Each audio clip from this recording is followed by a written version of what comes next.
राष्ट्रवादीचे राष्ट्रीय अध्यक्ष प्रकाश आंबेडकर. बाळासाहेब, अत्यंत दुःखद आणि धक्कादायक बातमी आलेली आहे समोर. अजित पवार राज्याचे उपमुख्यमंत्री यांचं निधन झालेलं आहे आणि विमान अपघातात निधन झालेलं आहे. कसं पाहता या अपघाताकडे? अपघात की घातपात, तुमचं म्हणणं काय? मला वाटतं जोपर्यंत ब्लॅक बॉक्स येत नाही तोपर्यंत असताना निष्कर्ष काढणं कठीण आहे या सगळ्याच्या. बरं. पण ज्या पद्धतीने अजित पवार यांचा ॲक्सिडेंट झालेला आहे तो शॉकिंग आहे आणि कोणाच्याही ध्यानीमानी नव्हतं की असं काही होईल. हो. एक उमदा नेतृत्व असं म्हणेल महाराष्ट्रात.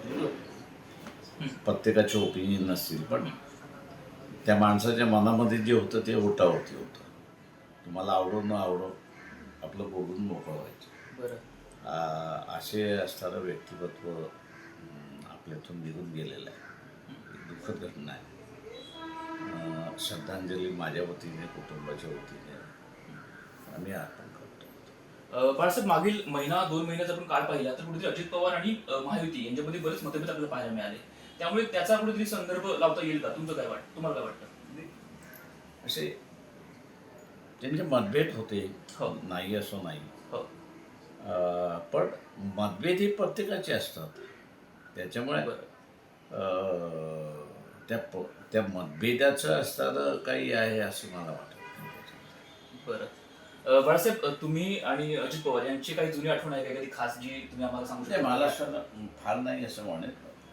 बैठकींमध्येच, राजकीय बैठकींमध्येच भेटीगाठी असायचं. बरं. पर्सनल लेवलवरती मला काही त्यांचा संबंध नव्हता. बरं. पवार साहेबांनी तुमचं काही बोलणं झाले आता या घटनेनंतर? नाही, माझं काही नाही झालं. बरं. तुम्ही स्वतः जाणार आहात बारामतीला सर? काय पुढचा निर्णय होतो त्याच्यावरती अवलंबून आहे.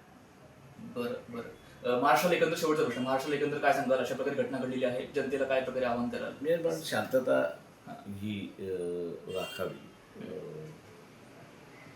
आणि दुःखामध्ये सगळ्यांनीच सहभागी व्हावं असं माझी अपेक्षा. धन्यवाद सर.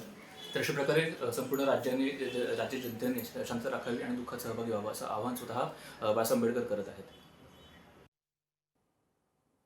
आमचे प्रतिनिधी भूषण यांनी ज्यावेळेला स्वतः प्रकाश आंबेडकर यांच्याशी बातचीत करण्याचा प्रयत्न केला, घातपाताचा संशय त्यांनी बोलून दाखवलेला आहे. त्यामुळे निश्चितच या संपूर्ण प्रकरणाची चौकशी व्हावी अशी मागणी आता अनेक स्तरातून केली जाण्याची शक्यता निर्माण झालेली आहे. ज्यावेळेला या संदर्भात एक्सक्लुझिव्ह बातचीत करण्याचा प्रयत्न आमच्या प्रतिनिधींनी केला त्यावेळेला स्वतः त्यांनी ही शंका उपस्थित केलेली आहे. लोकशाही मराठी ऐका, पहा, जागरूक रहा.